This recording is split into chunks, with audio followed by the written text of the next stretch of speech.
go, any black community on earth, I don't care if they speak Spanish, English, Portuguese, Zulu, Igbo, no matter where you go in the world, Jesus is still white. And you know what's funny? Or not so funny?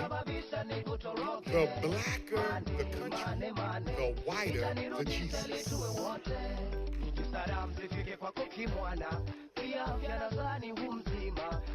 When did we get that painting that's so famous?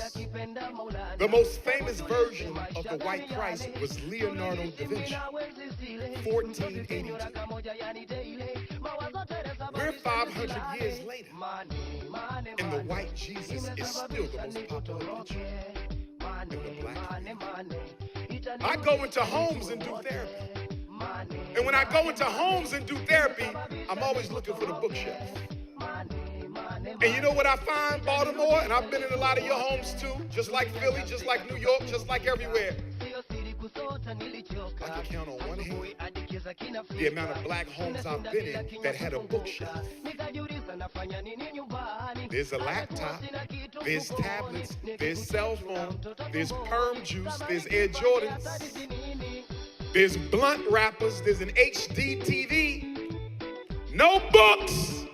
But guess what's on the wall? White Jesus.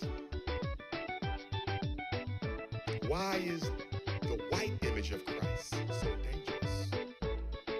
We know Christ was an African. Christ was blue, black, purple. And if you don't believe me, go to Egypt, go to the British Museum, go to New York City, take a trip to the Vatican in Rome, and ask to see the statues of Jesus in the basement of the Vatican. And Jesus looks like you. Not Barack Obama. Like you.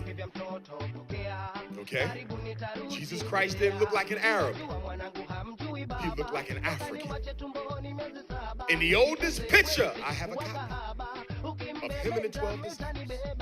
Everybody's blue, black, purple, and nappy. So we know what color Jesus was.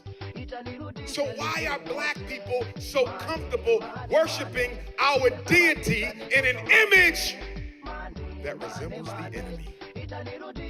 Nobody else does that. In China, Jesus looks Chinese. I've been there. In Japan, Jesus looks Japanese. I've been there.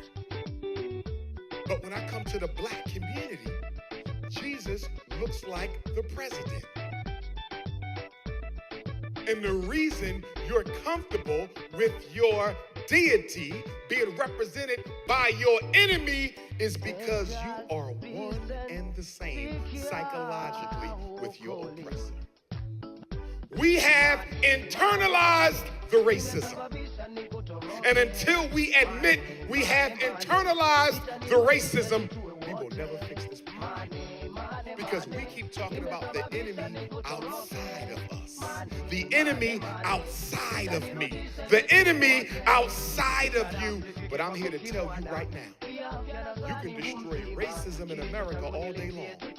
But if the cracker that's written space in your mind is not done away with, he will just come back and reinvent himself through us. It's the internal white man that's our problem.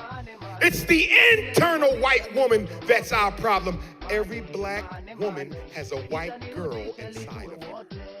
Every black man has a white boy inside of him. And until you admit that you have this spiritual cancer, you will never ever redeem yourself.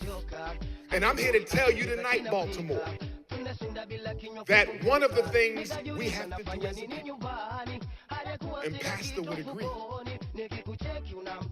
we have to reconnect, reassemble, remerge the color of our skin as an aspect of our divinity. I need you to hear me really well. And a lot of you are not going to understand it. It's going to go over your head because most of us have been raised on a steady diet of colorblind multiculturalism. Black people are the only colorblind people in the state of Maryland. The Chinese in Maryland are not colorblind. The East Indians in Maryland are not colorblind. The European Jews in Maryland are not colorblind. The Irish, the Italians, the Chinese, the only group in this country that practices multiculturalism is the American Negro. And the reason you are so multicultural has nothing to do with God, nothing to do with Christ. It's a self-hate thing that has you begging and wishing for approval from other races. You want to be validated. You want to be appreciated. You want to be needed. You want to belong. And you are willing to let your children be miseducated for it. You are willing to let your men be mass incarcerated for it.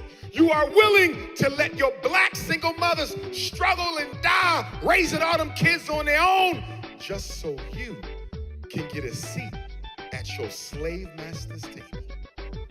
Until you kill the need to be approved of by white folks, don't you call yourself a devotee of Christ. Because if you need the white man's validation in order to feel whole, then the white man just became your God, not Christ.